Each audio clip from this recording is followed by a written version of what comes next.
Hi, you guys. I'm so excited to be with you today. Today, I want to talk about happiness and what are the few things that you can do to just elevate your happiness. And hopefully, these examples will just help you to be happier. Okay, the first thing is you need to stop settling for things that you don't really like. So, for me, I used to buy dresses before. I used to be like a shopaholic. I used to love shopping, and sometimes I would buy a dress that I really loved online, but when I fit it, I would feel like it's not exactly the way I wanted it to be. Maybe it's slightly bigger or maybe slightly smaller.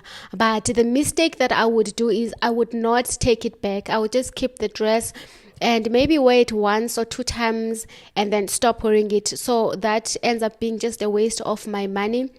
And then I stopped doing that. Every time if I buy something online, if it does not fit me the way I need it to fit me, I definitely take it back. It doesn't matter how many times I take it back. So let's say if I take it back and I get another size and that size still does not fit me the way I want it, I just take it back and then get my refund and then buy something else. That has helped me so much. So stop settling for things that you do not like because maybe you don't want I don't know. For me, I think I felt like maybe I'm going to be judged that I cannot be decisive or whatever, but do not settle for things that you don't really love. And also this has happened at the restaurants where you order something and your order does not come. I used to be so scared because I've heard horror stories about waitresses that sometimes if you return a meal, they would maybe spit on your food or something like that. So I would be so scared to tell them that no, this is not what I ordered. And then I changed that and I realized that as long as you are not rude about it, as long as you tell them that no, this is not what I wanted, and as long as also you are confident in what you're saying, nothing bad is going to happen. So when you have ordered something and it does not come the way you wanted it, it's okay to tell them that no, this is not what I ordered, so can you please exchange it? Because you must not pay for something that you don't really love, because that will make you feel like your feelings don't matter. Okay, the second thing that I want to share is you need to think about your convenience. Okay, instead of saving money, think about your convenience. Okay, so there's this other time I went to Woolworths. If you're from South Africa, you know Woolworths is one of the best shops when it comes to food. It's very expensive, but their food is really good and it's very delicious and it's healthier. Okay, so I went there and I bought a few things. I bought, I think, bread, cheese, and cherry tomatoes. I don't know what else I bought, but it was a few things. And then they said, do you want a bag? So they don't sell plastics, they sell bags, and their bags are quite expensive. I think their bag is like maybe 8 rand or 10 rand, I'm not sure.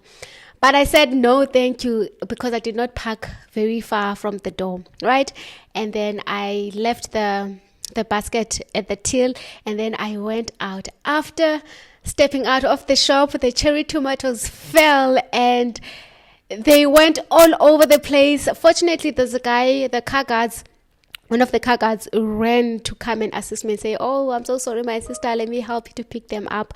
But for me, that was so embarrassing, and I kept asking myself, was it really worth it? Like saving that 10 rand or 5 rand, I don't know how much it is, but saving that much, was it really worth it? Like I could have just bought that bag to save myself from being humiliated and embarrassed. So next time I have learned to always know that I have to pay for convenience, and I'm not going to embarrass myself like that ever again. So try to pay for convenience. And another example that I want to share when it comes to this is I went home right with the bus, and I have a 5-year-old daughter, and when we were closer to home, so I stay in Johannesburg and my home is back in Eastern Cape in Mthatha, which is like 12-hour drive from where I work to home. Okay, so I traveled back home for holidays and my daughter vomited in the bus. That was so embarrassing, and the reason why I took a bus is because I wanted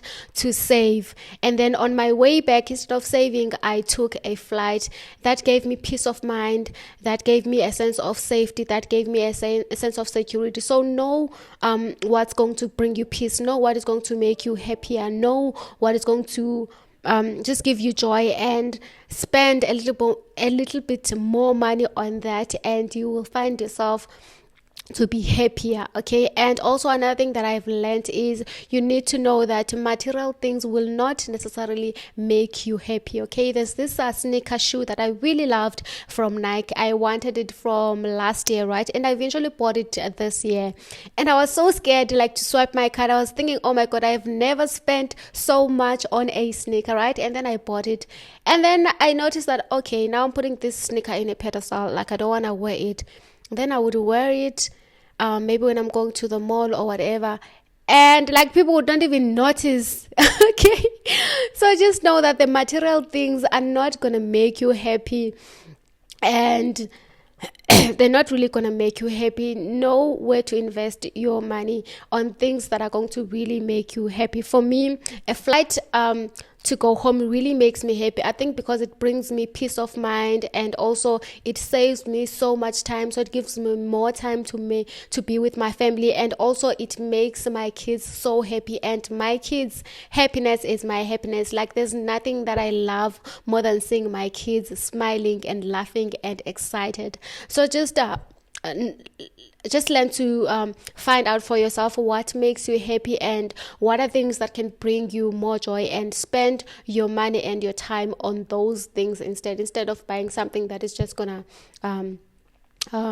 not matter like in a matter of a day or 2 days. Like a bag, for me, if I buy an expensive bag, it's not gonna really matter after 3 times of carrying it. But I know that the memories of taking my kids out, maybe for a vacation to Durban, for me, that will always be in my heart. And those memories for me are really important. And I know that also my kids, they really appreciate those things. Okay.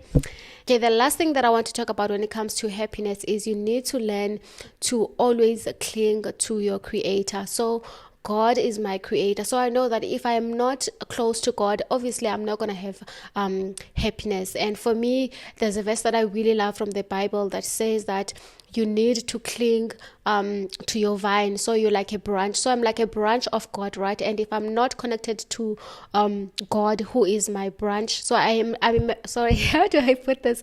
I am a branch, right? And I need to be connected to God, who is my trunk, in order for me to produce fruits of the spirit, fruits of joy, love, and happiness. So I know that if I'm not connected to God, I am definitely not going to be happy. So for me, finding happiness also means that I need to be connected to my creator. How do I do that? I do that by praying, I do that by worshiping, I do that by meditating, I do that by journaling, I do that by just spending time on my own and listening to what does God have to say to me, and how can I serve him for that day, and how can I just be a better person for that day. Because I know that when I am serving other people, I am actually serving God. I know that when I'm being kind to people, I am being kind to God, because people belong to God, right?